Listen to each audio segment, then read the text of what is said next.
All right. Our call works a little differently today. So I do feel like I should be wearing my goat apron, be in my kitchen because that's how we normally are. But yeah, just fun to get started here with you guys today. All right. Um, you have the link for the worksheet, and I think that's the only main thing that you need to have with you today. Two other things to be aware of. I did put a post in the Facebook group. Again, if you're not in the Facebook group, you're going to want to ask to join that. It's called Vision Week, Sassy Soapers Build Your Business. If you're not in the Facebook group, please ask to be in there because that's where we're going to have all the discussion and all the posting and other stuff. There's just going to be a lot going on in there. You're also going to need, that's where we have the link, or not the link, the post where you can ask questions. That has worked really well in the Sassy Soapers Facebook group. It just puts all the questions that I need to respond to in one place. When there are questions that are in a comment to somebody else's post, I'm just not so sure that I'm catching them all that way. So if you've got a question specifically about what we're going over today in any of the days of Vision Week or other things that are related to those topics, please put those questions in that post. It has let me see. It has a couple fancy bars of soap. You'll see it right there. Fancy. It's a fancy picture of 2 of my bars of soap. So anyway, you'll find it over there. Also, later this week, we will also have a post for other questions, like questions you have about other topics that we're not going to cover here in Vision Week, because we want to know exactly what you are wondering and questions that you've got about additional topics. So for example, you could be really wondering about sales tax. Well, that's not what we're going to go over here in Vision Week. But if you would put that topic in the post, I believe that's going to come up on Wednesday. So if you've got other questions, just hang on to them. Be sure to get them in that post so that we know what your questions are. And as we're looking forward to future trainings, we can be sure to include those. Okay, so I think I recognize a lot of names here, so I believe we're maybe a little bit acquainted, but just in case, welcome to Vision Week. I'm just excited to jump in here and get started with you guys. I know that there's been just a lot of people asking questions along this line, and I'm excited to dive in and start dealing with this. I see we may have a couple people out in the barn. I'm not sure. That's awesome. That's just great. I'm so glad that you're just diving in wherever you are. This is great. Okay, so a little bit of me and my story. So again, Shannon DeHogue, Big Red Barn. We got started by purchasing the goats first. So I know that some of you are in that situation. I know Andrea has goats and some other people who have posted about their little babies. That's awesome. We started there, and I actually it was not my intent to make soap. But after I tried the sample that I got from the lady we bought the goats from, it was pretty clear to me that I needed to figure out how to do that. So I figured out the soap making was not easy, but I did kind of stumble my way through that. And then after that, the business part kind of came piece by piece following that.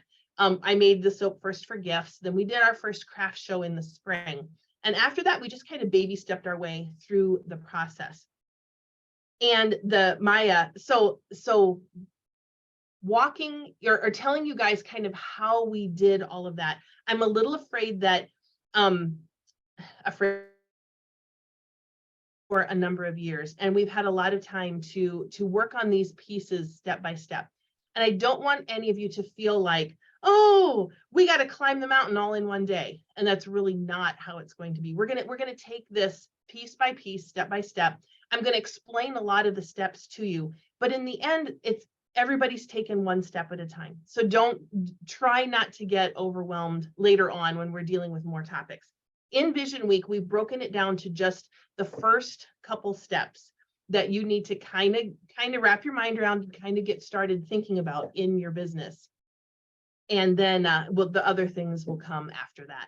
So as you all are taking, first steps in your business and you've all got new things going on, my new thing is I've never taught business before. So I've done a lot of learning and a lot of studying under other people, but presenting it to you myself is new for me. So I'm excited to do it. I think we're going to have fun.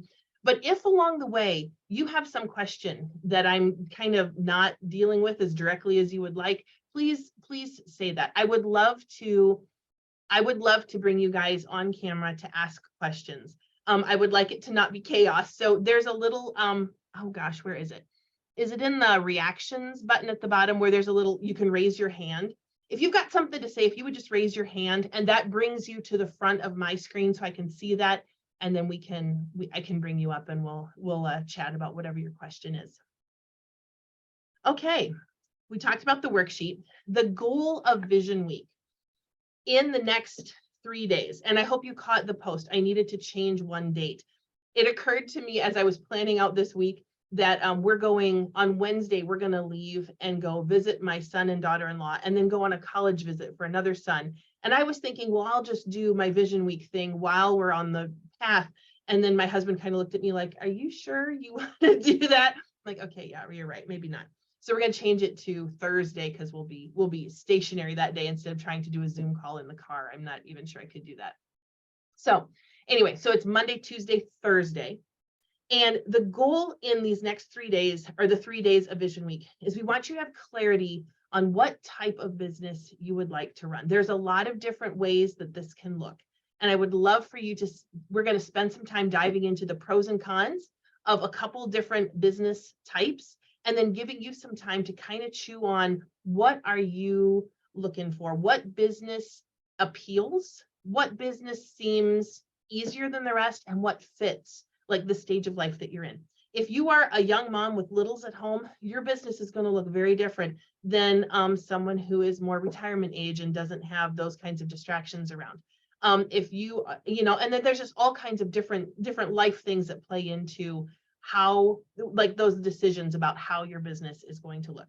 So we want you to have clarity on that. We're also going to talk tomorrow about logos and colors and how kind of the front page of your business. What's it going to look like? What's your theme is not the right word. Just like, how's it going to look? Well, how is your personality and your particular slant on things going to show through in how your business appears? So that's going to be tomorrow's thing.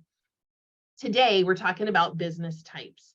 We are going to do also throughout this time a lot of brainstorming, because I feel like I have things to share, but there are also other people. And even if you don't feel like your business is far enough to be able to maybe coach somebody else, what you're thinking and how you're like the thought processes you're having might spur in someone else a different thought, like, oh, I hadn't thought of it that way. Maybe I could, whatever. So we're going to have lots of time to share and to brainstorm and just to kind of inspire each other, I guess, through these next 3 days. So in the chat, and I'm going to try my hardest to keep up with the chat. In fact, let me make a change here. That might help me. Okay. So if someone is talking and you have an aha moment, like, oh, I hadn't thought of that, or whatever, I would love for you to put in the chat, just put the words aha, the letters AHA. Just give me a little something that way. It encourages me if I've said something that has kind of given you that, oh yeah, I hadn't really thought of that. But it also encourages other people who are talking as well. Just the, oh yeah, that really resonated. That gave me something to think about. I'm excited to like think about that more during our homework time later today. Okay, so those are all the little things we're going to talk about in the bigger, like our bigger goal for you as first Vision Week and the things that are coming after that. We would like to set this, like, this is our goal. Now we're hoping this will work, and a lot will depend on you, but we're hoping that if you want to, you can have your business, whatever it looks like, up and running before fourth quarter. If you're new to the business world, fourth quarter is October, November, December, and that's when half your sales for the year might happen. Now, it might not be that way initially, but there's a hot sales time coming October, November, December, and we want to help you get to where you would like to be by then if possible. So that's kind of our pie in the sky. We're hoping that that's what we're going to shoot for. We'll see how close we can get. Vicky is asking, will this be taped, recorded? Yes, we're recording actually right now. And all of the videos from our time together are going to be in the Facebook group. So again, if you're not in the Facebook group, be sure to ask to be part of that and I'll approve you, and that's where you'll find those videos. Okay, perfect. I think that's kind of our well, hold on. So every day I will do some presenting. We're going to have some discussion time, and then there's also going to be an assignment for you. And it's not going to be like, this is not a scary, you know, schoolwork assignment kind of thing. It's just something to give you some time to consider and to ponder all that we've talked about and to figure out how this then is going to apply to you, how you're going to use this for your own business. It just takes some time. Sometimes talking with other people is helpful, and sometimes going home and just kind of going home. I mean, you're all at home, but taking some time away and just spending some time thinking about it is really helpful as well. So there will be that. Then when we come back, like tomorrow morning, I'm going to ask some of you to share what your pieces of your homework, what decisions you made, what are you thinking? And again, the reason for that is not because I like scaring people and bringing them in front of other people. You know, that's not the point. The point is that what you were thinking might inspire someone else. And I really want you guys to be learning from each other, even maybe more than you're learning from me. So just know that that's kind of the flow of the next 3 days, or just the pattern and how that will work. We already talked about the questions post in the Facebook group. If you have a question, I would love to answer your questions while we're live here. If you have a question that you think of later, put it in that post, and that way I'll be watching for them there. Also, if you catch this recording later, if you aren't with me live and you're catching it later, if you've got questions, stick them in that post and I will be happy to deal with them there as well. Okay. I think we are ready to dive in. So, topic for today is different business models as it relates to selling soap. And if you've got your worksheet, go ahead and pull that out. I made one little adjustment from the worksheet when we first were brainstorming what different types there were. We put Etsy in with online and website, and we're going to deal with that as its own topic. I feel like Etsy is kind of its own thing. So when we get to that, I'll let you know what to do on the worksheet. But let's just start at the top, and we're going to talk about craft shows. This has been something that has been mentioned a bunch in the Sassy Soapers group, and just people wanting to get started and wanting to find those easy entry points into the world of selling soap. So, craft show. We're talking about you taking your soaps and your tables and your whatever it is that you display them on, and your square reader and your phone and your cash bag and all of that to some other location, and being with a group of other vendors, and then customers are coming there. Just so we're clear on what that is. Typically around us, we're in a school gym. We might be in a community center somewhere. Sometimes they're outside. It depends on the show, whether I'm willing to be outside with soap or not. Having a whole bunch of soap out in the rain, that's not a good call. So people are pretty understanding of that too, where I'm not real excited to be outside. But that's what we're talking about. Farmers markets would also fall in the same bucket. Farmers markets tend to be outside around us. So that's what we're talking about here.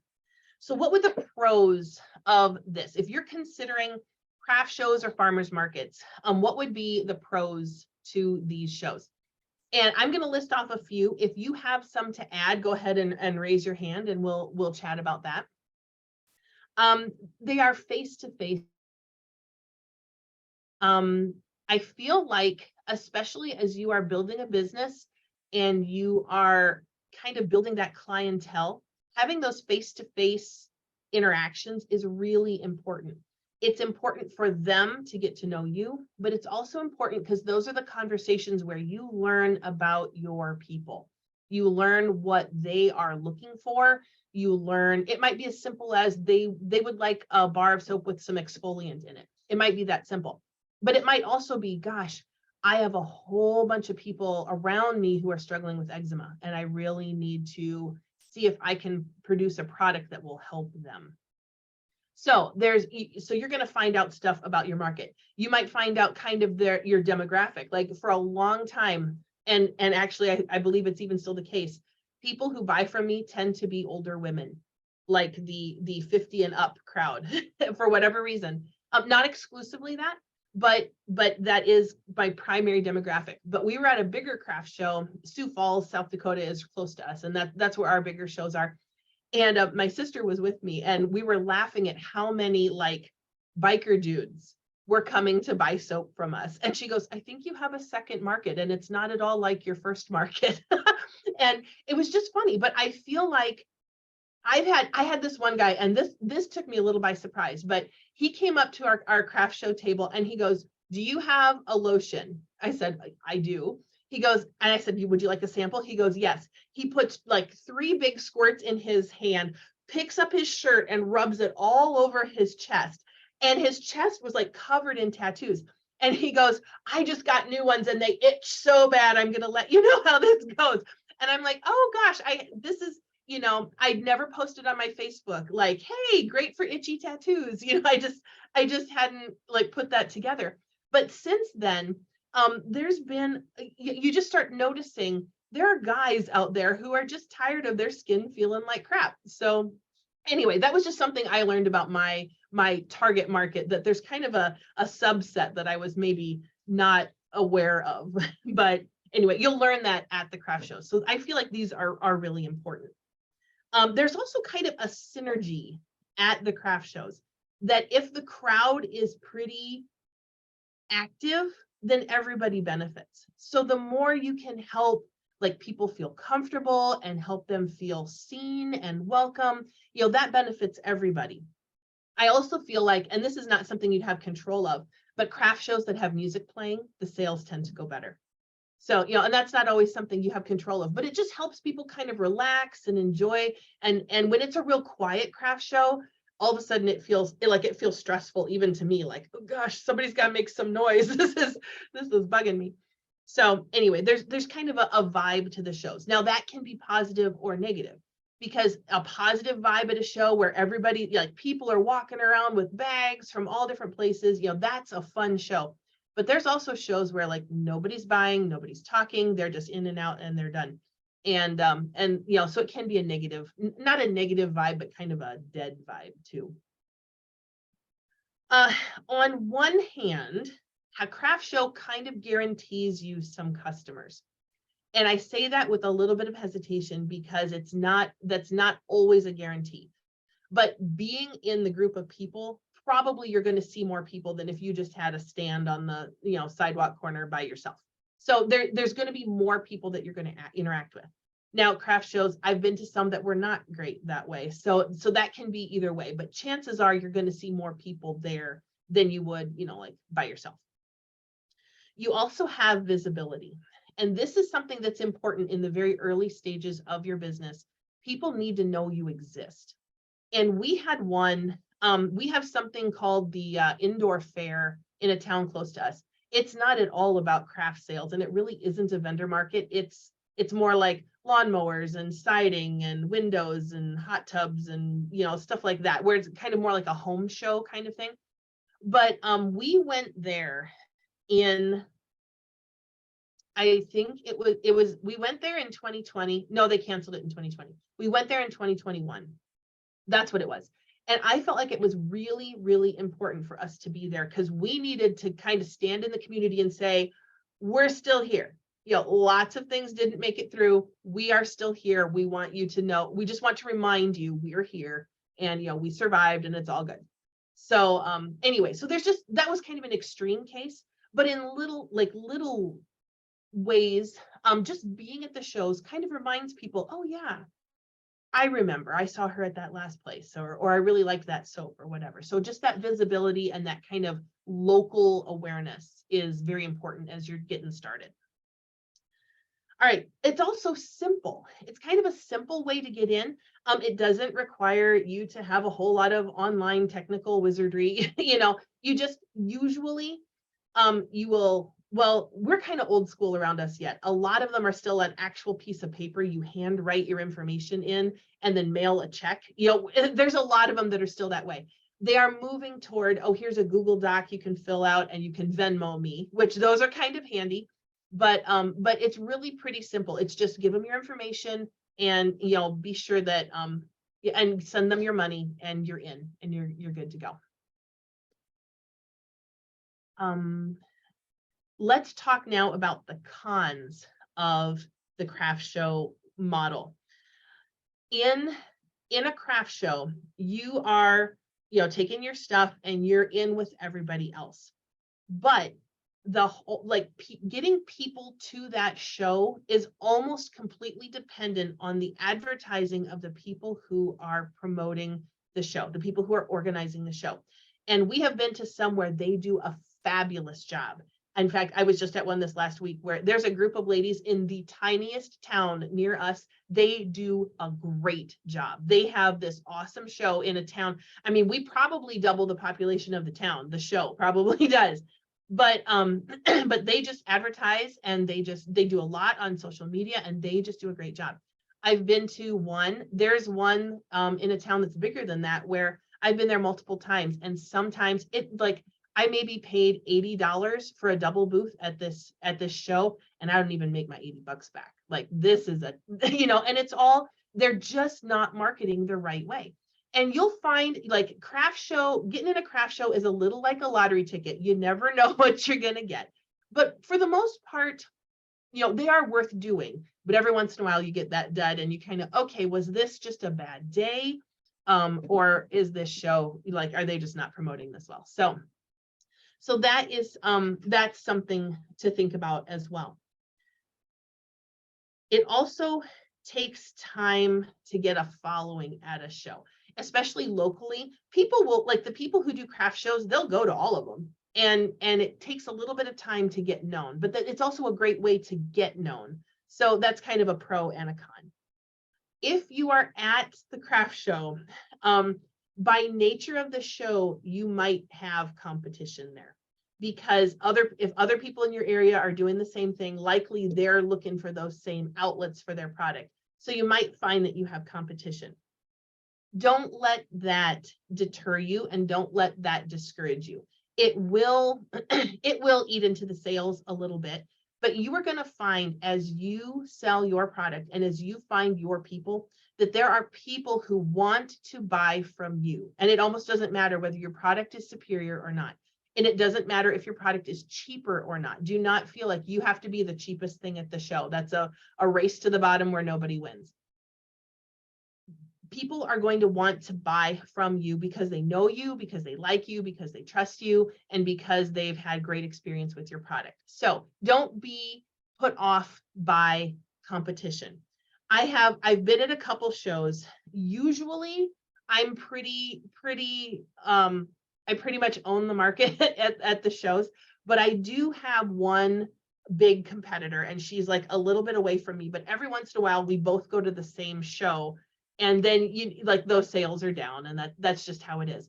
But there are people who will come to that show and they beeline for my table. And I'm sure, I don't sit at her table, but there are also people who go to her because they're her customers. So don't be deterred by competition. In fact, you might go and strike up a conversation with the other person because you both love the same thing. And chances are you can make a great friend, even if you are kind of split in the sales. So my husband gives me crap all the time. He goes, he said he doesn't really understand. He goes, you just go and make friends with all the other soap people. I'm like, well, why not? We all like the same stuff. So anyway, that might be unique to me, but they're going to be good people. They're soap people. So it'll be good people. Okay, so that's kind of the pros and the cons of craft shows. Does anybody have any thoughts or anything else that you've thought of that should be on this list, or in your little box if you're filling it out as we go here? Thing in the reactions button down there, and I'll kind of watch for it. We're going to move down the list now to wholesale. If nobody else, okay.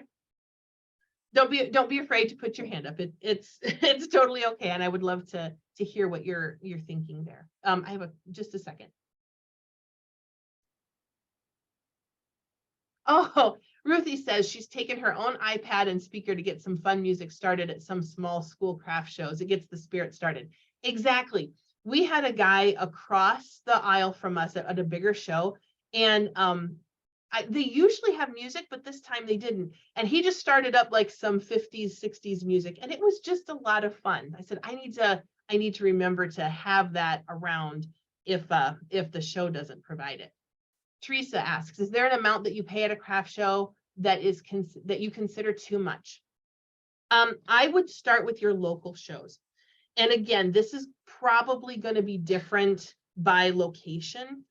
Around us, I can get in a show for $30 or $40, and that would be a single space. Usually those spaces are about 10 feet wide. What I have found, and this will, I would start there, because when you're first getting started, you just want to be visible. You are going to want to have some kind of a sign so people know who you are and what you're doing there, just to kind of grab their attention. If you just have a table with soaps on it, they're going to walk right by. So make sure you got something, something that says, hey, this is me. Even if it's just you've got a shirt, sometimes that's enough to grab people's attention. We can do a single booth at a craft show. We can get in for $35, $40. That's probably pretty common around us.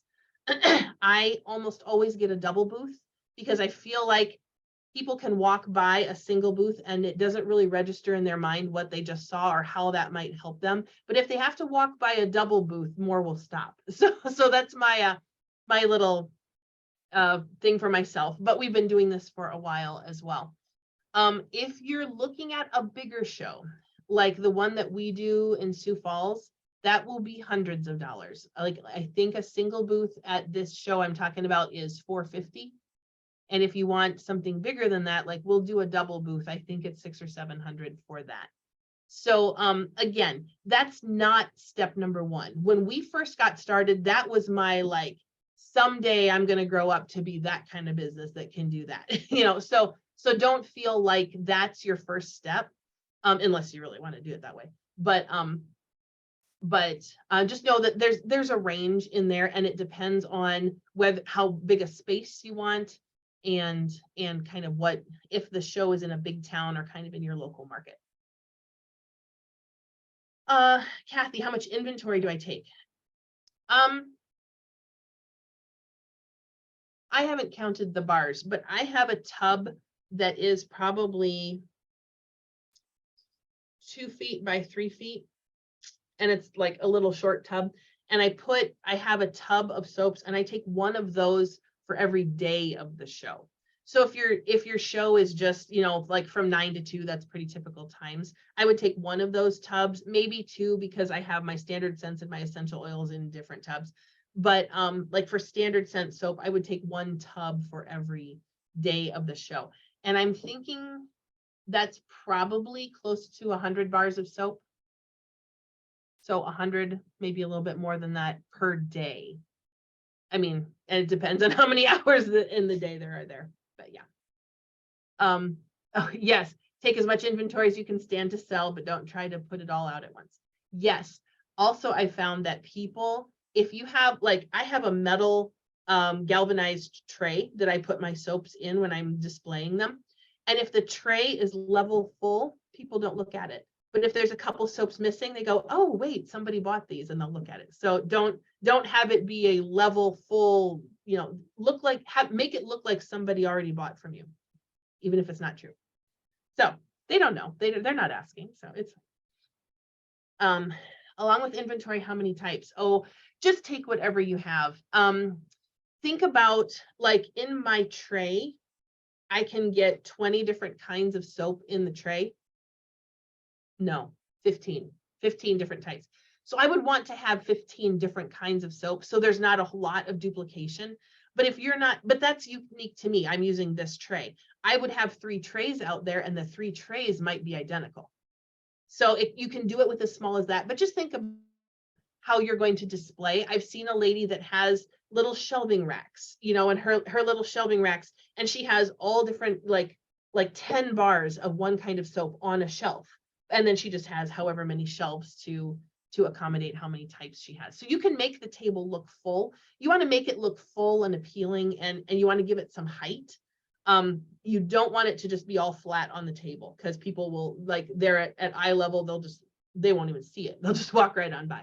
So make sure you've given it some height, and also that you make it look kind of full, but it doesn't need to be cram packed, because then people get like, whoa, too much there. I can't make these many decisions all at once. So you'll kind of get the hang of it, as you'll say, oh, you know, oh, people didn't buy any of that lotion because it looked way too full, or I don't know. You'll figure that out as you go. You'll watch people, and you will figure that out.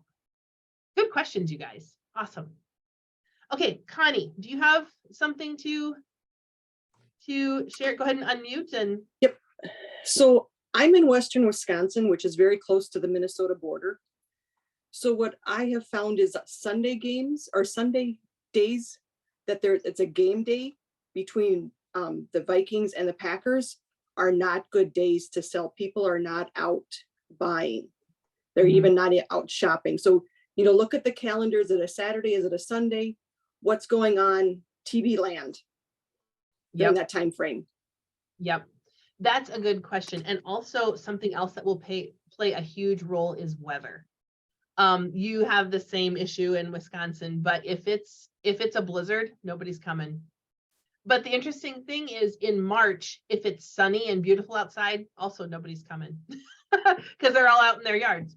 So weather is a huge factor, and it's just something you can't control. So like I said, it's like a lottery ticket. But yeah, do pay attention. If they're planning a craft show on top of some big thing, then you might want to go, I don't think that's going to work.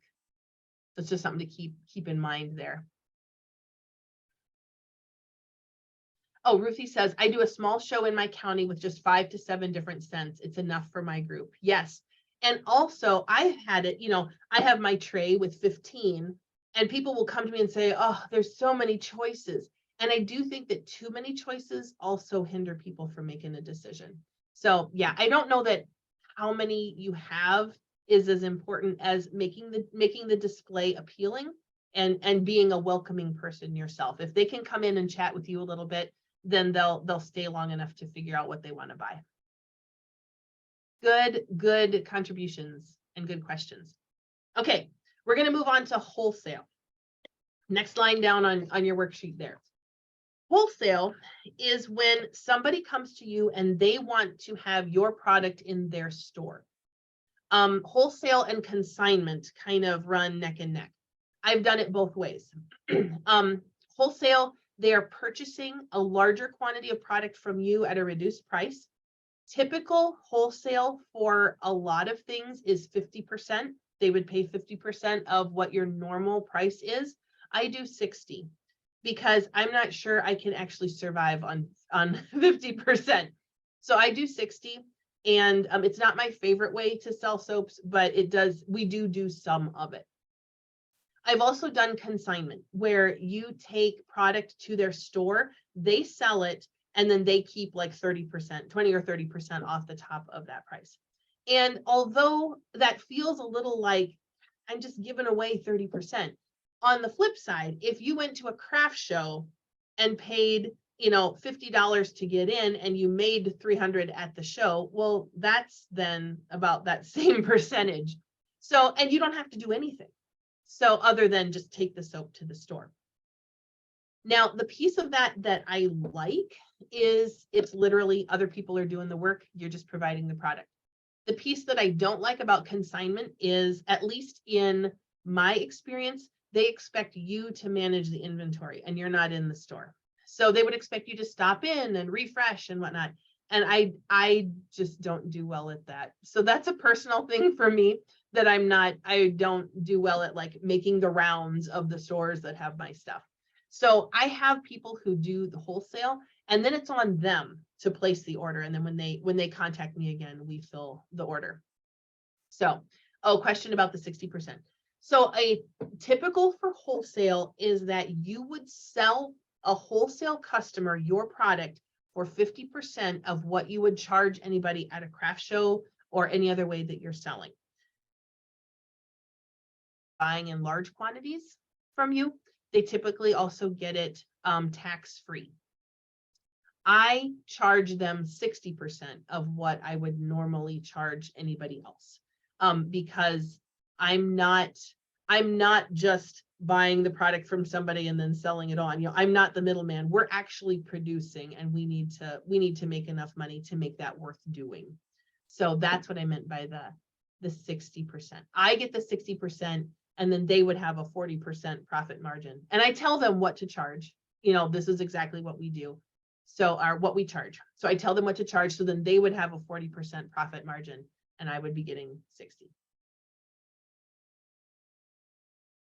Oh, Ruthie also says, it's all about relationships.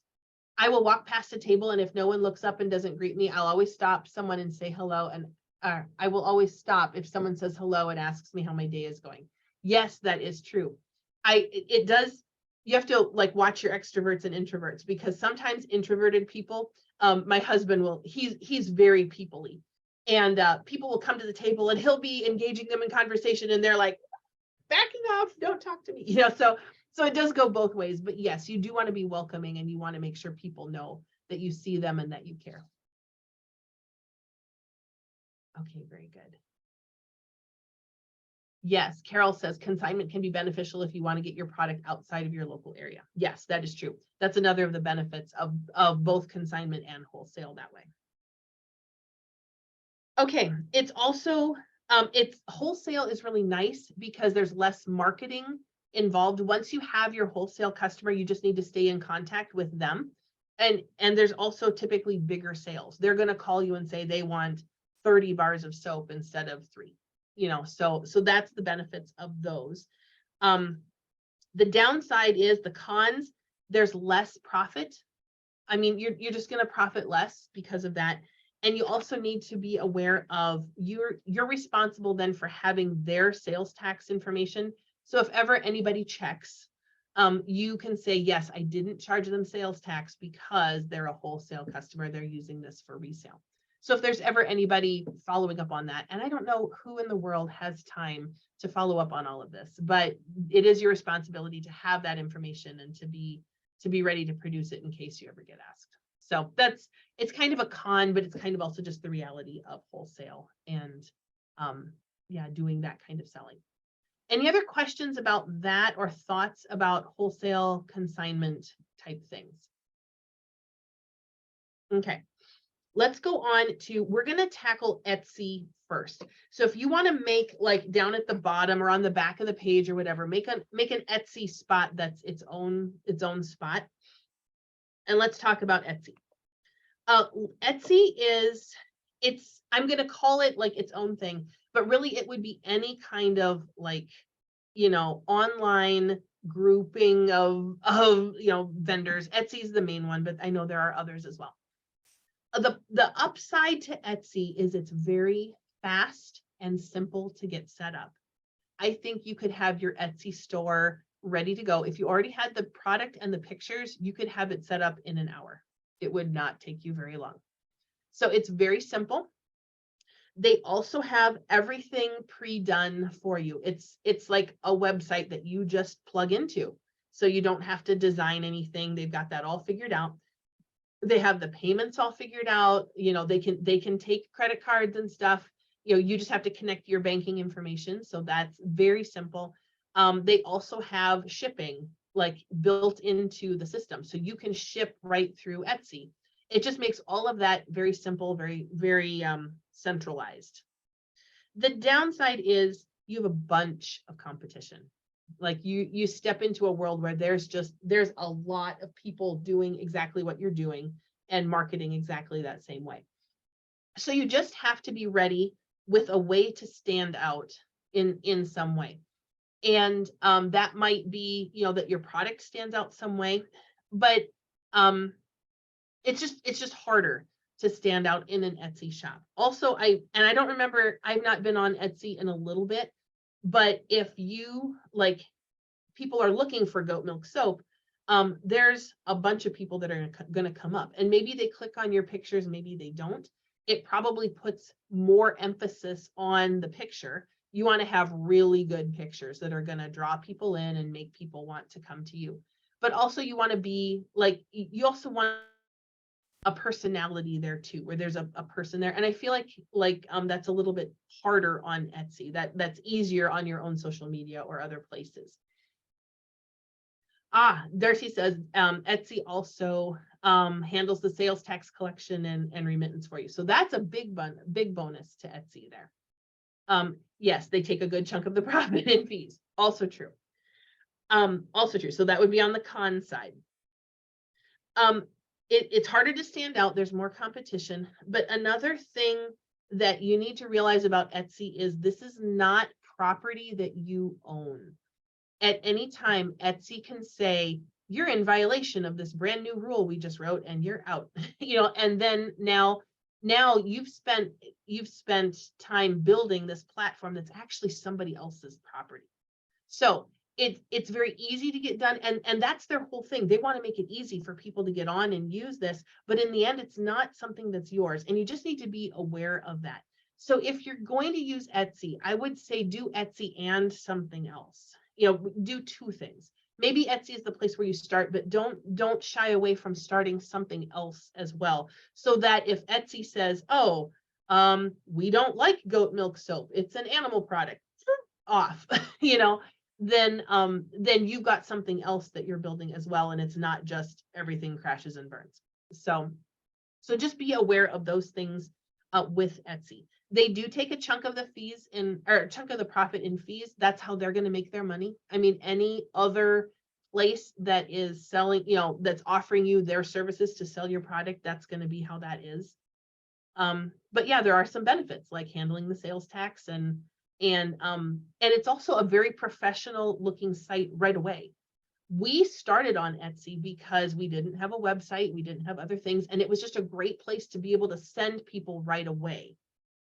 Once we had a website, I shut Etsy off because I didn't want to spend all like think about this. If you're spending money on ads to send people to your product, do you want to send them to Etsy where they can then click on somebody else's product and buy something else? Or do you want to send them to something that's just you? So when we got to that point where I'm like, yeah, I think I'm done. We moved off of Etsy and went to our own website. So that's the pros and cons of Etsy. Now let's go back to the line here on the thing for online and website. Unless anybody else has something about Etsy, I'm sorry, I kind of glossed right over that. I feel like you were kind of putting it in the chat. And okay, if you've got anything more to say about Etsy, feel free to put it in the chat there. Otherwise, we can come back to that too at the end. Okay, online website benefits. This is your own thing. They type in Mickey's soaps and they go straight to your spot. They've got, Andrea's goat loveliness soaps, and they go right to your spot. They go right to your website. So this is something that you own. And when they go to your site, they're only seeing your product. They're only seeing whatever you choose to put there. There are not rules. You can do whatever you want. You can decide that I'm having a June 19th sale, and whatever, they can't say anything about it. You can do what you want there. There's also no competition on your site. Like they go there, all they see is your stuff. People can find you easily. This is a nice pairing with craft shows, because at craft shows, people one of the questions they'll ask, especially like around Christmas time, is, well, what if I need more? Oh, well, handy, I have a website, you can order off of that. So it's kind of nice, they can find you then in the off season. We actually make a lot of this pairing. We have business cards, and we make sure every bag at a craft show has a business card in it so that people can find us after the fact. And another group that I've been in where they talk about like percentages of your traffic on your website that you should see, like this is like a whole other thing, seeing where people came from. And they talk about how not many people actually type in the website and go to your site. They either come from social media or other places. And mine is actually huge because there's a zillion people out there with business cards because we just keep sticking them in bags at every craft show. All right, so that's one of the those are the upsides. Yeah, it just gives people a way to find you after the fact. On the con side, you need to be able to put that together yourself, or you're going to need to find someone to build it for you. And that will either be a lot of time or that will be a money investment, like one or the other. So if you're looking to go that way, you just need to be ready to do either one. I tried building my own, but I bought a course to help me do that. And that course right now is selling for right around $2,000. I know that anybody who's going to build the site for you, especially if you're, we do Shopify, so that's what our site is. It's going to be more than that. And it can be significantly more than that, depending on who you have do it. So that's just to illustrate the thing there. It's going to be one or the other to get that going. If you can find, lesser places to set it up. We actually started on Wix. But because it was easier to set up, it was also cheaper, but also we outgrew it quickly. It's kind of that like beginning model kind of thing. So we aren't there anymore. We switched over to Shopify, and that's where that price tag came in. Also it's okay, how do I run it? I got it set up now. How does this work? How does it function? You also need to figure out your shipping and your packaging and then how to market it on social media. How to send people there. How are you going to get people actually to your website? Just because you have a website doesn't mean anybody's going to find it. You have to be sending people there. So that's the ups and the downs of the online and the website. But any questions? I see that I've just got one, I guess. That's okay. Kathy's asking, would this be a Facebook page or a standalone website? Ideally, you would have both. Facebook. Well, okay, let me back up just a second. Your Facebook page, a lot of times is just you talking about your product. It's like the billboard. Hey, here's the stuff. Here's all you need to know about the stuff. And then typically you'll send them to the website to make a purchase. Now, if you're in the very beginning stages, your Facebook page may be the primary place where people connect with you about making a purchase. And if you are I have done it sometimes where we're talking about something on Facebook and then people comment and say, I want to buy that. So then we send them a Square invoice or something else so that they can pay. That's another way to do it. It's very manual. And if you're dealing with, 2 or 3 sales, it's not a big deal. If all of a sudden you've got 50, that's a bigger deal. So that's just something, it just depends on where you're starting and how much of that manual kind of stuff you want to do. That's not a wrong way to do it. In fact, as you're getting started, that might be the best way to do it. You do want to make sure, and this is getting into another topic that we're not going to dive deep into right now. But if you are intending to sell on Facebook, you need to have a Facebook business page. You can't sell off of your personal page or you will get in trouble. So you got to make sure you've got a business page, set it up that way, and then you can go ahead and talk about product and make sales. I also know that you can have a Facebook store, and we did that for about 30 minutes and it drove us crazy and we shut it off. But because their order fulfillment was not, there wasn't a way. I got to think back now. This was a little bit ago. There wasn't a great way where they told me I had an order. And then there was not a great way for me to say, okay, I've shipped that order. So there was confusion for me about what had I done. And yeah, so it was not, and our website did that so much better. We just went exclusively there. So I do know that that's possible to do. But yeah, I would say ideally you would have both. The Facebook page and the website, and this is in the end too. Okay, so that's online. Let's talk about this next one. how many of you have considered subscription box? Just like physically raise your hand. I'll see it in the pictures here. Yeah. So how many of you subscribe to something? Like you get a box in the mail of something? Yeah. Yeah, there's a lot of them. And we have done this for a number of years.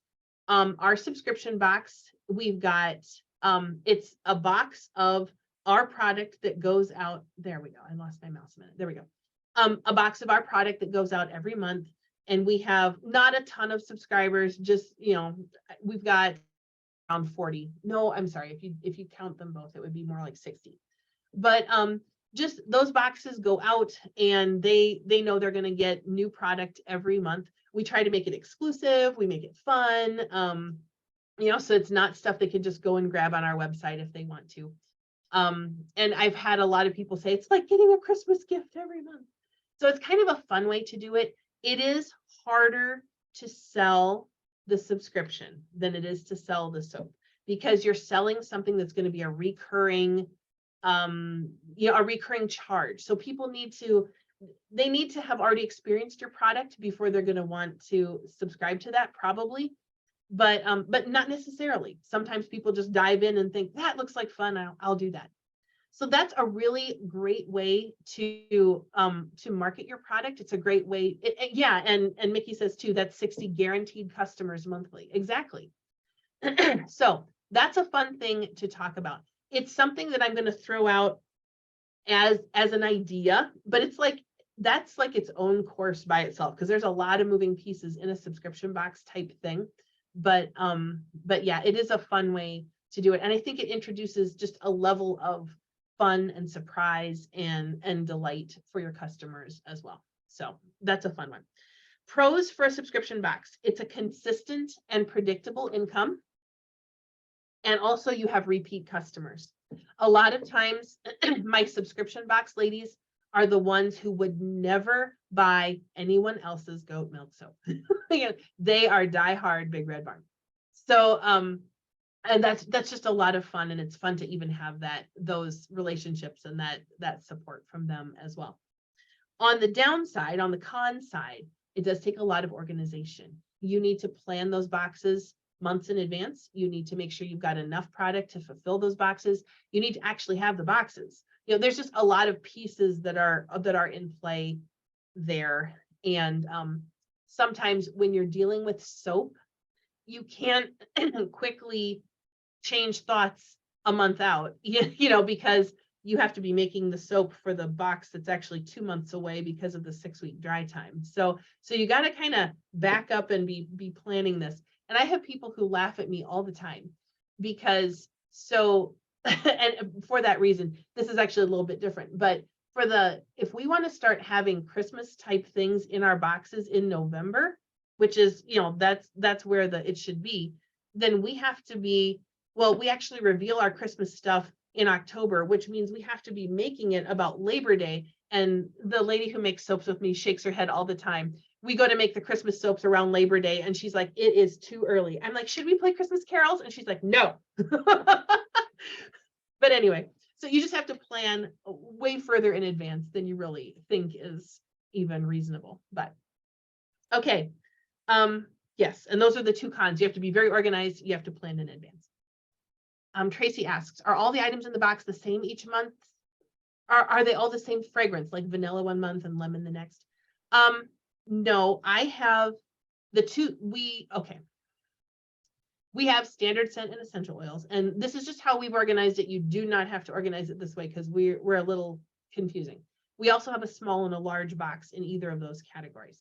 So in our large box, we would have 2 soaps that are different scents, and then there would be other products, and those products change from month to month. So we might have a lotion in there that's complementary to the soap. We might do an unscented lotion. We do a lot of unscented in the essential oils box, just because people want to use these lotions as carriers for their essential oils. So we don't want to have an additional fragrance in there to monkey with that. So we don't. You could. That's not a rule. That's just how we do it. And you could absolutely do, if you feel like that's what your people would enjoy, then go ahead and do that. Okay. Any other thoughts or comments about subscription boxes? All right, good. We're going to move on to the next one, which is other.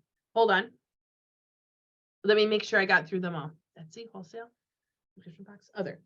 Does anybody have any other type of like business model or sales idea that you've been thinking about that we didn't just cover? Those are the 5 that I've encountered in the last few years. Anybody else have something else that they're thinking about? Okay, Teresa, what's your other thing? You can come and let us know. Yeah, well, Oh, okay. how do you keep track of like all your sales, you know, to be able to report at the end of the year? What's the best method that you do that? Or do you have an app that you kind of create, you know, all your invoices when you're giving them a receipt? You are, so it depends on how you're going to take the payment. If you're working in cash only, you're going to need to have some kind of system that way where you're keeping track of things. We use a lot of, we have a variety of things. So on our website, that keeps track of it on its own. Etsy would keep track of it, keep track of what you've sold and what. If we're doing a craft show, we use Square. And then we're not so much worried about like I sold this many of this soap and this many of this soap and this many of this soap. More at the end of the year, you're going to need a total sales volume. So you're going to need those kinds of accounting numbers. When it comes to that, we keep track of like the money in QuickBooks. And then that is also connected to the accountant. So now we're diving into the world of, okay, everybody's going to start getting hives here because we're talking about things that are like off menu from Vision Week here. But these are things that we will deal with later on when we do the Build Your Business course. Okay. Later on. So these are all in there. Yeah. But just to answer your question, basically anything you're going to use to process the payment will also keep track of that data. So like in Square is so easy to set up. Again, you could have that done in 10 minutes and they'll send you the reader for free. So if it's one of those that just plugs into your phone. But I can go back and I can ask Square, like what did we sell for the year? And then it will just tell me. But for the most part, those things, yeah. I guess I'm curious if you are talking about like inventory, like keeping track of the product or keeping track of it for like tax reporting at the end of the year. Well, I think in both, you know, it'd be nice to kind of know which products actually sell a lot more than others to kind of like figure out, okay, which ones should I be making more because they're more popular. Yes. My husband would love you actually, because he really wants all of that data. He wants to know how many of this, and I'm like, oh, the box is empty. We'll make some more of this, you know? So anyway, yes, that is helpful data to have. We do not currently have a method for tracking, like we sold this many of this kind of soap or this many of this kind of soap. It's more kind of in general, we can figure out how much was sold. We track more by the sales dollars numbers. So. Okay. Okay. That actually is, let me make a note about that. Inventory tracking.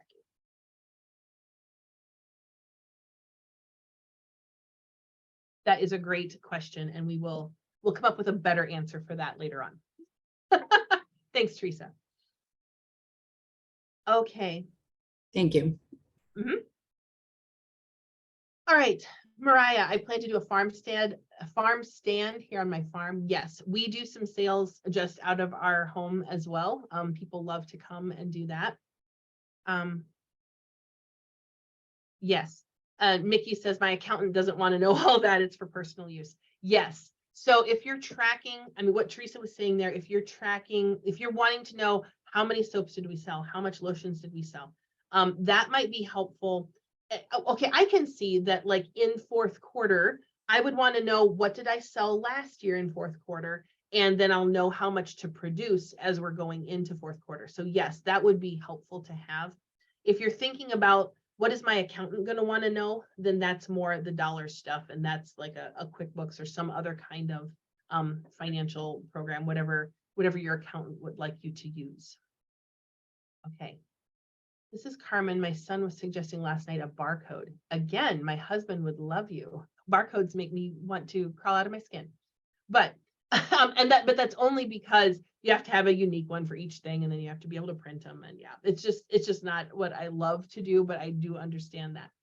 Yes, barcodes are helpful, especially if you're checking out and you have a little scanner to scan them. We're not that fancy yet. So, but that would be a fun thing to have. Yep, dollar. Well, Nikki says. Carol asking, in my experience, do soaps with EOs sell better than soaps with fragrance oils? This will depend entirely on your audience. I thought they would. My experience has been that they do not. But that is not necessarily law. That's just me and my people and our area. There are plenty of people who do essential oils around us. But what I have found more typical is that people really just want a colorful soap that smells good. So that's, I would test that, make some with essential oils, make some with fragrance oils, and then just see what sells. You're going to need to test your own people in your own area that way. Oh, Carol, you can create barcodes that are printable and square. That's amazing. I still don't want to do it, but that's okay. Okay, I'll make a note. I'll write it down. My husband will love that. Okay. Okay, perfect. All right, so those are our business models. Now, raise your hand, and you can just like physically, I'll kind of see you here. I think I can see most everybody. If you kind of have an idea already, where you'd like to start. Okay, raise your hand if you're like, I really have no idea what I'm doing. Or I really have no idea where to start or what first step is. Okay. So I would love to know, and put this in the chat, be brief because they're going to probably go quickly. Which one of these do you feel like you're going to start with? You're not committing to anything right now. I would love kind of to know where we're leaning kind of as a group. Craft shows, Etsy, local events, farmers market. Etsy and craft shows. Yep, craft shows coming up to Christmas. Online, perfect. Website and do very few shows. Okay. Okay. All right. Very good. So we're kind of across the board here. A lot of people in a lot of different places. That's good.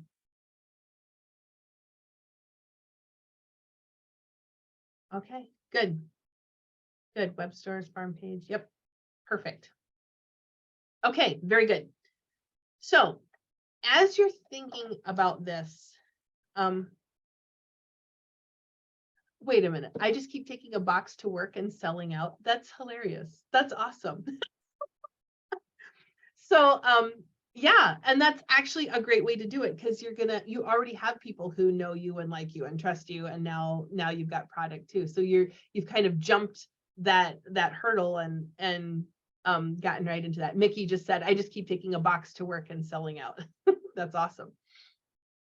My husband actually does that a little bit, but it's more that people ask him for stuff and then he'll just deliver it at work.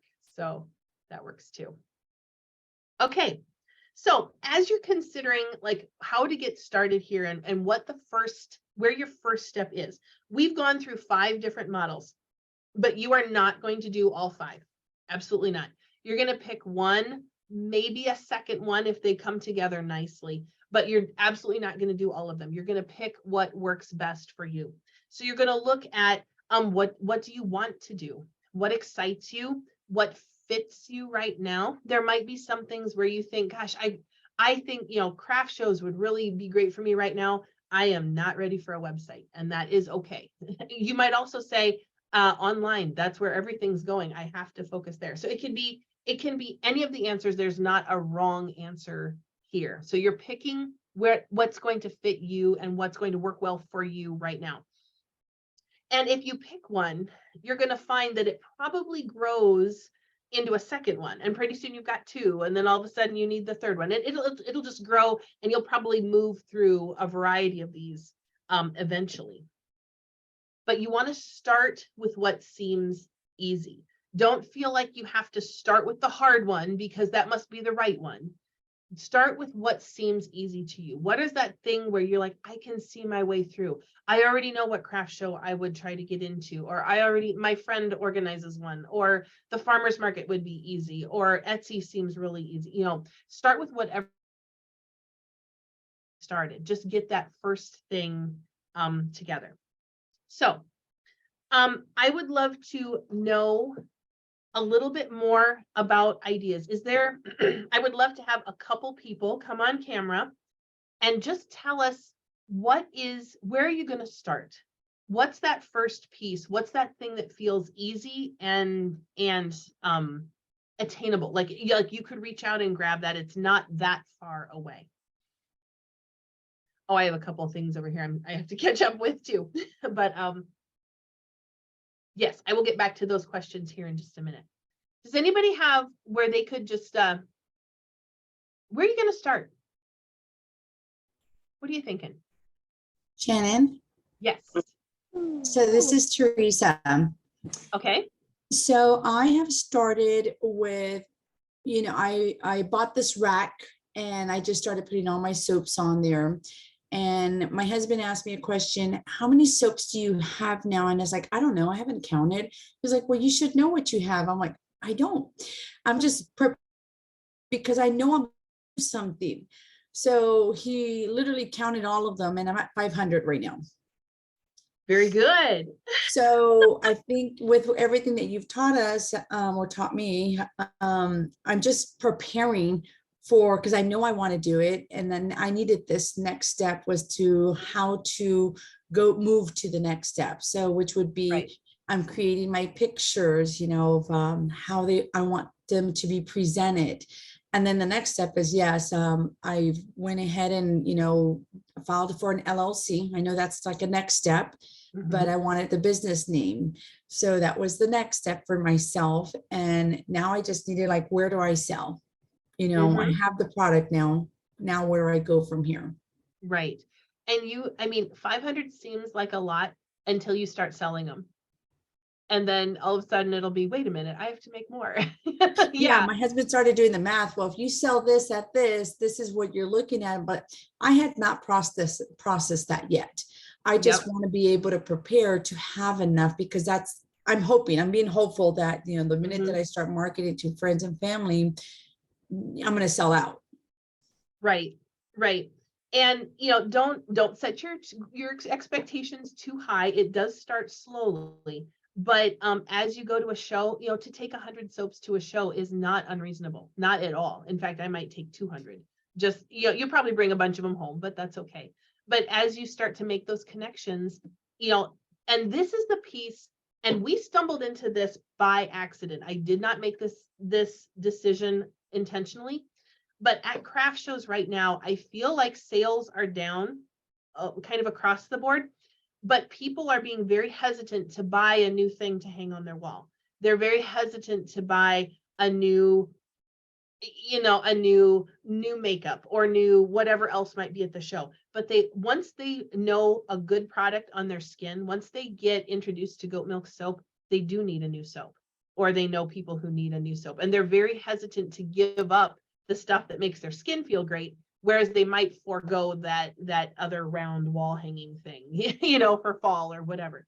So being at craft shows as a consumable skincare thing it's actually a really good time for that. So you'll find that those people will come back to you, is what I'm trying to say. Like they will be repeat customers. Whereas if you know, it's just a good product to have too, and you'll build those relationships, and they'll keep coming back. Okay, and I have just one last question on my Yes. part. I'm in Texas, so I don't know if anybody else is in Texas, but it is like freaking hot. So it's like, right, I mean, this week it's gonna be like in the hundreds. So is there like a certain temperatures that soaps cannot be out like in a certain heat? That's my concern right now is like, hey, I want to go to these farmers markets, but my gosh, it's so hot. So what Mhm. would be too hot for the soaps? And what would be a recommendation to kind of like, hey, you might want to prepare for this? I don't feel like hot is so much of an issue as humidity. Oh, And yeah, I'm gonna it's bet humid. you probably have a fair amount of that as well. Yes, definitely. Yeah. We have been at shows in, Iowa where the soaps actually get sticky because of the humidity. So that we just had to be real careful and touch them just on the label. Um, if you can, being indoors, being in air conditioning is always, nice if it's possible, but I know farmers markets aren't always that way. Um, take, um, I guess I don't worry about the soaps so much. I don't feel like they are harmed other than that they get sticky. So Okay. we have, and I'm worried more about our lotions just because it's a milk lotion and I don't want those to be really out in the heat and sitting in the sun. Mhm. We have a canopy to make sure we can be in the shade. We have a fan for myself. I don't blow it on the product, but I also make sure that what we have, like our product, is not sitting in the sun. So Okay. that's another way to kind of mitigate that a little bit. Um, we also always wrap the soap when we sell it. We wrap it in tissue.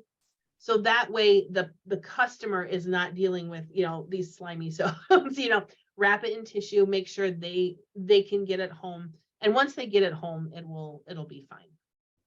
Okay, thank you. Mhm, mhm. Anyone else? Hello. Hi. Hello, I'm Fabian.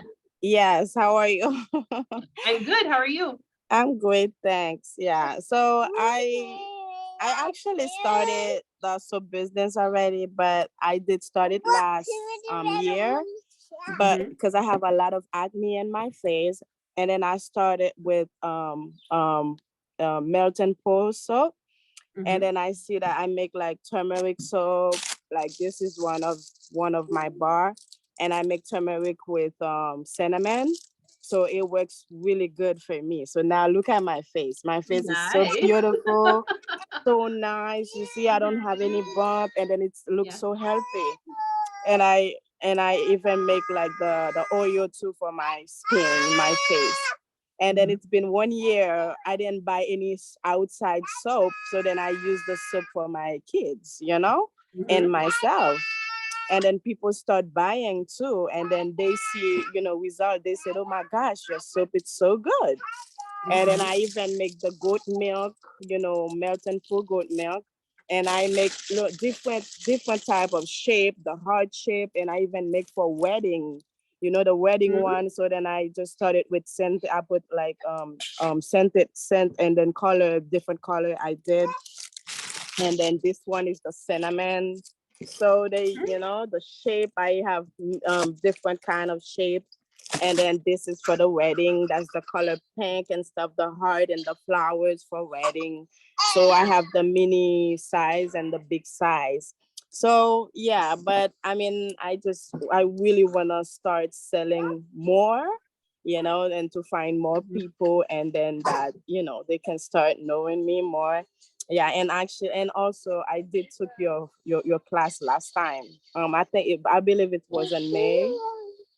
I Okay. think May or beginning of May, I believe. Yeah. Mhm. So now I'm a little bit scared of doing the cold pressing, the cold, how do you call it again? Cold Sure. presses. Yes. So yeah, because of the lie, you know. And I have books that I have a lot of books that I buy, to read, to see how it is, but I'm still not, confident yet to do it. Sure. But I We do have have a yeah. all your instruction, all the videos and stuff like that, but I'm still scared to do it. But I'm just sticking this one for now. Dive in and give it a try, and Yeah. that'll be the next step for you. That's good. Yes. Yep. Yes. Thank you. Thank you. Yep. All right. So from here, and I'm going to go through and grab any questions. I'll look in the chat in just a minute. But from here, you have hopefully your worksheet kind of filled out with the pros and cons of the different business models. And I would like you now, later today, tonight, whenever, to rank them 1 through 5. And actually, there's a 6th one because we have Etsy. Maybe you put Etsy in the other category there, but rank them. If you were going to start, like, where would you start? What would be your 1? What's your easiest? And then what's next? And what's next? And just where you're sitting right now, what order would they be in? Go ahead and rank those. And then I would love you to discuss what you're thinking with someone else. Maybe that's someone in your home.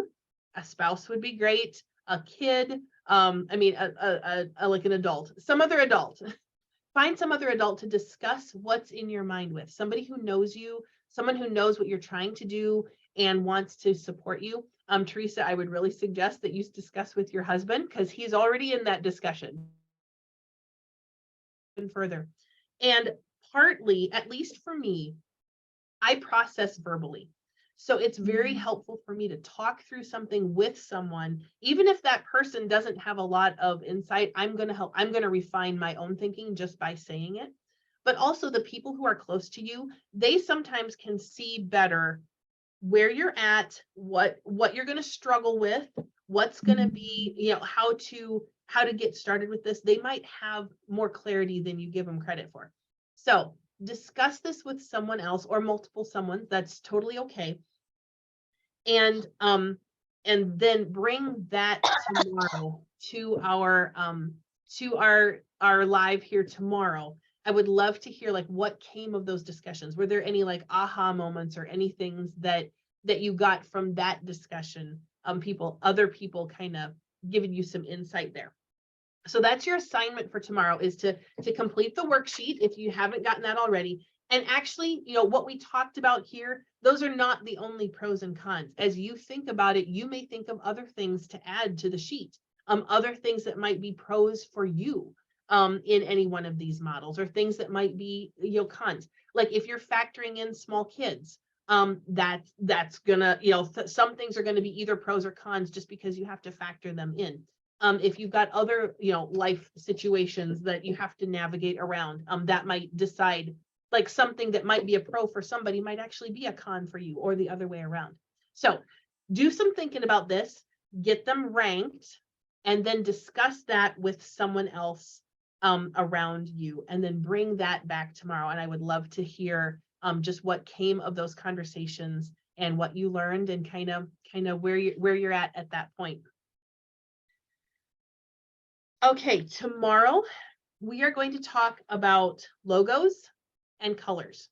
And I have a guest speaker tomorrow who's going to be, who's a little more versed in logos and colors. And if the bigger word for that is branding.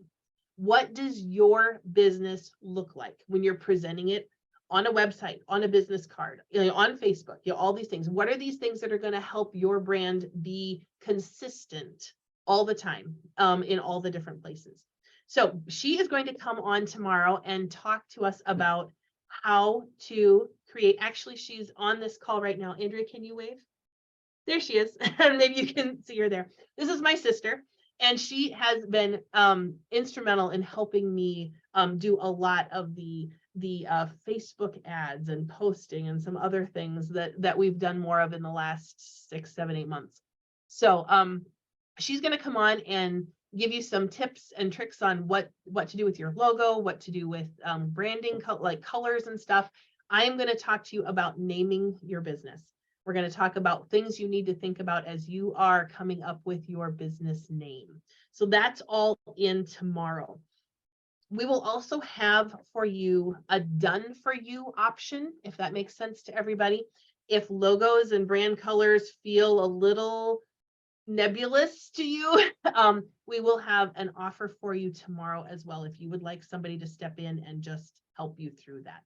So we have that as well tomorrow. So we're going to be done here in a minute. I am going to go back to the chat. If anybody has any more questions, be sure to get those in the chat right now, and I will go back and answer those before we sign off on the call. But if you have questions after the call, or if you're watching this recording later and you've got questions, remember that post in the Facebook group. Be sure to get your question in there. As we get more and more posts in that group, the chances of me losing some question that's as a comment to somebody else's post it'll get bigger and bigger. So make sure your questions are in that post, and that way I'll be sure to get those answered for you. Also, in the Facebook group, let me scroll down a minute. There is another post for your homework response kind of thing.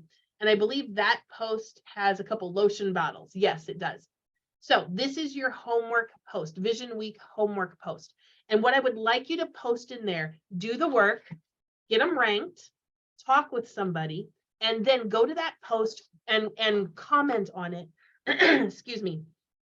I want to know your number one business model, that place you're going to start. What's the one that's easiest? What's first? What are you going to do? And then also 2 sentences about why you've chosen that. What's your thinking behind that?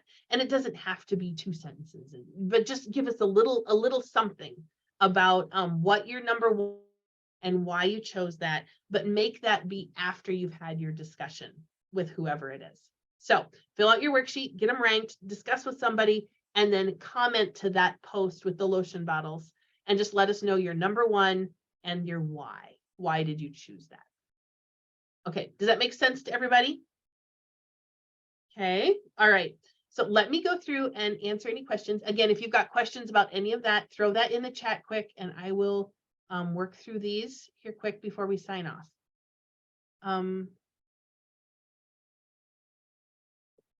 Okay. Dawn is asking, this is in locations, but what size do you make samples if you do give them help in the beginning, like coworkers and stuff? I think you've all seen those little silicone molds that say 100% handmade. It's like essentially a little half bar. It's maybe 1.5 ounces or maybe 2 ounces.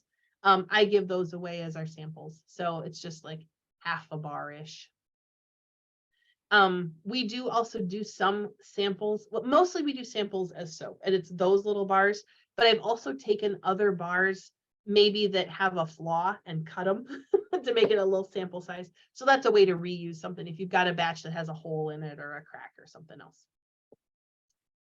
Okay, Carol, I've been posting pics of my soap curing on Instagram, and it's generating excitement with my followers because they want it, but it's not quite ready yet. That's an excellent way to start getting people watching what you're doing and getting them ready to buy. If they know you've got something fun and they can't have it yet, that does create some excitement and buzz. So that's awesome, Carol. Helene, do you just take soaps or do you take several other products? At craft shows, we take as much as we can. We have lotions and other things that we do, lip balms, bath bombs, other things. So if you can have a variety of things, that means more people will be drawn to your table. If you only have soaps, only the soap people come. But if you have lotions too, oh, now the lotion people come, and sometimes they'll buy a soap also. So it just brings more people in, and then likely you can make more of those sales. Kathy, we have local swap meets that have everything from chickens, farmyard, rusted metal to food. A good place to test the market. Yes, it is. You just be aware that at those things, you have a lot of people and not all of them are interested in soap or crafty kind of stuff. Craft shows are a little bit better because it's kind of the right demographic of people. This is going to be other people as well. But yeah, it's a great place to test that market. Stephanie, in the Building Your Business course you're going to be offering, will you be going over pictures of your craft show setups and tips and tricks for creating appealing and functioning setup? Like some people I have seen even have a wash bin for people to try them out. I haven't done that yet, but I actually think that would be fun. I'm a little, I don't know how people would feel like, yeah, I'd have to think about how to do the water part of it, but that would be fun. We are actually going to talk about this kind of on Thursday. We have 2 different things coming. We have something specific to craft shows coming, and then also the Build Your Business course. So if you're thinking only craft shows, there is a thing specifically for that. And if you're thinking of craft shows and more, there's another piece there too. But we'll talk about that more on Thursday. Carol, I've been cutting my soap without a guide. How do you feel about selling various weights by the ounce? I have seen soaps that have, basically the rule about that is your labeling. You can have, there can be more soap there than what the weight you put on the label. There cannot be less. So if you have some inconsistency, I would choose the smaller bar and then label it that way. But no, I wouldn't worry about the inconsistencies. I have heard people say that it was a guy actually, where I don't remember what soap he was looking at, but he said he liked my soaps because he knew for sure they were not made by a machine. So to have some like rough cut or ones that are not quite straight, I don't feel like that's a big detriment. Some people won't buy them, but other people will be like, no, this is a hand cut soap. Of course, it's not going to have exactly square edges. So, Dawn, I'm going to try and log in tomorrow. Oh, that's all right. Oh, yes, Connie, make sure whatever event you're at, your tablecloths are clean, not wrinkled, and even in the front. Appearance is key. Yes, that is true. One thing that I have found at craft shows that is troublesome is that handmade soaps will tend to crumb all over the table off. But yeah, if it can be clean and not wrinkled, and then sometimes like in the second day we'll like flip the tablecloth over and reset the table. But yes, appearance is very important there. All right. Bath bombs are not part of this. No, we'll see about, Teresa was asking if we'll be teaching bath bombs, and that I'm unsure yet how many others things we will do, but we can think about that. Yeah. Okay, Ruthie says she wants to circle back to Teresa's questions. I'm wondering if we've gotten that dealt with already. Oh, grab the raised hand. Okay, Ruthie, there you are. I see the raised hand. The comment I wanted to make, if you don't mind, is I think it was one of the aha moments that I had, that your comment, Teresa, I'm also from Texas, so I really would like to connect with you, but I'm from South Central Texas, sort of the San Antonio area, but I was in Far East Texas last weekend at a farmer's market, and there was a wonderful farm family that had goats. And there were 3 kids there selling their goat milk soap. It was 2 boys and a girl. They were ages 6, 9, and 14. And they were telling me all about how they milk their own goats and how many each of them milks every day. And of course, mom and dad were there. And the kids were the ones that were making the soap. And they had all their soaps out there for sale at the farmer's market. And of course, in deep East Texas, it was very hot and very humid. And the soaps were very, very, very sticky. And I was wondering about that because I hadn't experienced that before. But I know when I give soap away, I often wrap it in wax paper just because I like the rustic look of wrapping it in wax paper. So I did like your tip about wrapping it in tissue, because I'm always looking for something rustic but attractive to quickly wrap the soap in, just as because you don't want to just hand a bar of soap to somebody, even if it does have a label on it. Right. And so I think that was a big aha for that you gave for me. And the second thing that I think was significant that you said is how you process verbally, because I also process verbally, whether it's through a group chat with or group text with my siblings and kids or with my husband. I just have to talk things out 3 or 4 times before things just sort of settle for me. So that was just my 2 things I needed to sort of circle back to. All right. Well, thank you for sharing that. That's awesome. When we sell soaps, whether it's online or in person, we always wrap them in tissue. And that's partly because I don't want to just hand people a bar of soap, like you said, partly because that feels not professional, but also because they'll crumb in the bag. And then you've got like, even if they bought a soap and a lotion, there'll be soap smudges on the lotion bottle. So we try to wrap them in tissue just to protect them a bit, but also to make them easier to handle. So yeah, I'm sure the wax paper looks good too for that rustic look. Shannon, is that tissue just like regular party, like the tissue put in gift bags? Mhm. Okay, When we, I've gotten some from Walmart, I've gotten some from Uline. We cut the sheets in half and sometimes we cut it in quarters if we're just wrapping single bars. So you don't have to use whole sheets. That would be a lot of tissue for this little bar of soap. But if we're wrapping, we can wrap like 2 or 3 together if we're using a bigger sheet. And then that kind of bundles them together too, depending on what the purchase is. okay. All right. Anybody else? Oh, yes, a cute sticker to close the tissue looks cute and the customers love it. Yes, that's also true. That's fun. All right, I think we are done for today. You guys, it has been so much fun to chat with you and just to get to know you a little bit, to see all your faces. So now you know what your homework is. Do your sheet, do some thinking here, do some ranking, talk with somebody, talk it through with somebody who matters, somebody who's important, and then put your responses to that. Like, what did you decide? What did you discover? Give me your number one business model you're going to start with and your why in the, I'm sorry, I'm pointing to my screen. It's over on the side. In the post that's in the Facebook group. Also, if you're not in the Facebook group, be sure to do that right away. Request to be in the group and we'll get you approved and going in that group. So awesome. We are done now. We will see you tomorrow again at 11, where we talk about naming your business and your branding colors. So this is going to be a fun discussion tomorrow. So yeah, you're welcome. Somebody says, thank you. You're welcome. It's my pleasure to chat with you guys today and just help you get those first couple steps taken with this. So awesome. Have a great afternoon and evening, and we'll see you tomorrow at 11. Bye-bye.